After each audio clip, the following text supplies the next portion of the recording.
एक गांव में रंगैया मंगम्मा पति पत्नी रहते थे।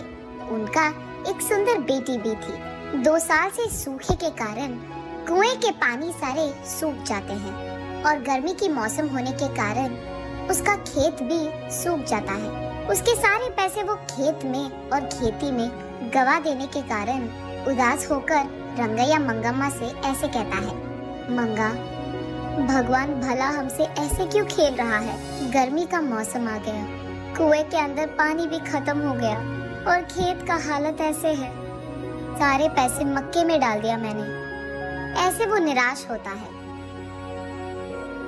इतने में उसकी बेटी लक्ष्मी आकर पापा ऐसे कहते हुए हंसते हुए प्यारी सी नन्ही सी उसकी बेटी अपने पापा से गले लगाती है। अपनी प्यारी बेटी को देखते ही रंगैया के चेहरे पे मुस्कान आ जाती है। वो उसके सारे दुख भूल जाता है। रंगैया को अपनी बेटी से बढ़कर इस दुनिया में और कुछ नहीं है, लेकिन वो हर वक्त सोचते रहता है कि उसकी बेटी को वो भला ऊंची पढ़ाई कैसे करवाएगा।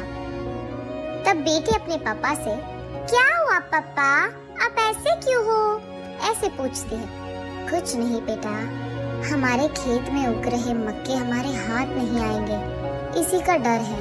कुएं का पानी भी तो सूख गया। ऐसे कहते हुए वो खेत की ओर दुख से देखता है। तब उसकी बेटी लक्ष्मी, पापा हमें कुछ नहीं होगा, जो भी होगा अच्छा ही होगा, ऐसे वो अपनी प्यारी बातों से कहती है। कैसे बेटा, गर्मी का मौसम तांडव कर रहा है, बारिश के मौसम आने के लिए बहुत वक्त है, ऐसे कहते हुए दुखी होता है। एक बार अगर आप कुएं में झांक लोगे तो आपको पता चलेगा ना कि पानी है कि नहीं। ऐसे कहते हुए वो अपने पापा का हाथ पकड़कर उन्हें उस तरफ ले जाती है। पानी नहीं है बेटा, ऐसे कहते हुए वो ऊपर उठता है। आप कुएं में तो झांको पापा, ऐसे कहती है लक्ष्मी। कहाँ बेटा, ऐसे कहते हुए वो कुएं में झांकता है। कुआं पूरा सूखा रहता है। ये लो पापा, ऐसे कहते हुए वो उसके ग्लास में मौजूद पानी को कुएं में डालती है। बस अचानक कुएं में पूरा पानी भर जाता है। ये देख रंगैया की खुशी की कोई सीमा नहीं होती है। वो उसकी बेटी को उठाकर, तुम मेरी बेटी नहीं हो, इस घर की महालक्ष्मी हो, ऐसे उसकी तारीफ करता है।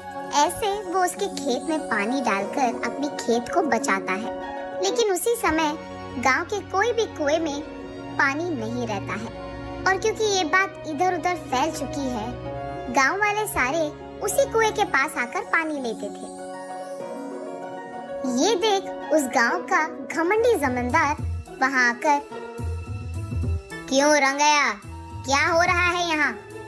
मेरे कुएं से पानी निकालकर तुम सारे गांव वाले ऐसे कैसे उसका इस्तेमाल कर रहे हो? ये मेरा खेत है और ये कुआं भी मेरा है।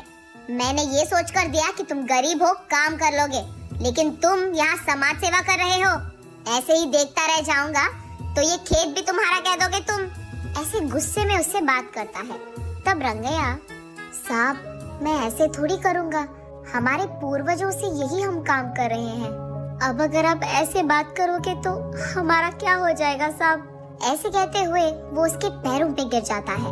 लेकिन घमंडी जमींदार कुछ भी करके उस जमीन को और कुएं को हासिल करने के लिए ऐसे कहता है, ये खेत मेरा है, जो करना है कर लो, निकलो। ऐसे कहकर वो रंगैया को नाइंसाफी से बाहर धकेलकर उस खेत के चारों ओर बाढ़ डाल देता है। उसके कुछ समय बाद गांव वाले सारे सूखे को भुगत रहे होते हैं।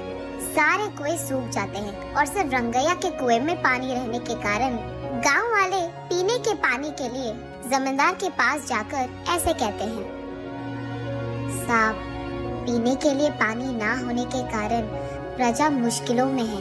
आप एहसान करके आपके कुएं का पानी हमको अगर दे सके तो, ऐसे विनती करते हैं। क्या पानी चाहिए? पानी तुम्हारे पूर्वजों की कुआं है कि तुम ऐसे पानी मांग रहे हो? पानी नहीं दूंगा, निकला। ऐसे उन लोगों को भी धकेल देता है। एक घूंट पानी दिला दीजिए साहब, हम यहाँ मर रहे हैं, ऐसे कहते हुए प्रजा उनसे विनती करती है। तब जमींदार उनके मुसीबत का फायदा उठाता है। ठीक है, पानी दूंगा, लेकिन ऐसे ही नहीं। मटके का दाम 10 रुपए करके दो, तब दूंगा पानी। मंजूर है तो लो, वरना निकल जाओ।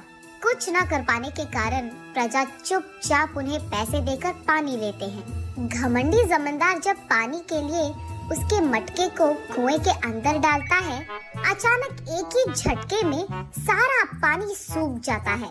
तब जाकर जमींदार को अपनी गलती का एहसास होता है। रोते हुए रंगैया के पैर पकड़ता है और माफी मांगता है। कोई नहीं साहब, आपको आपकी गलती का एहसास हो गया है ना।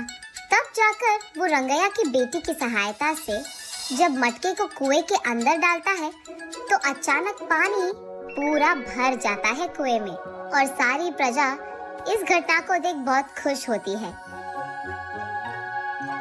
रंगैया उस पानी को सारे गांव वालों में बांटते हुए, खेती करते हुए खुशी से जीता है।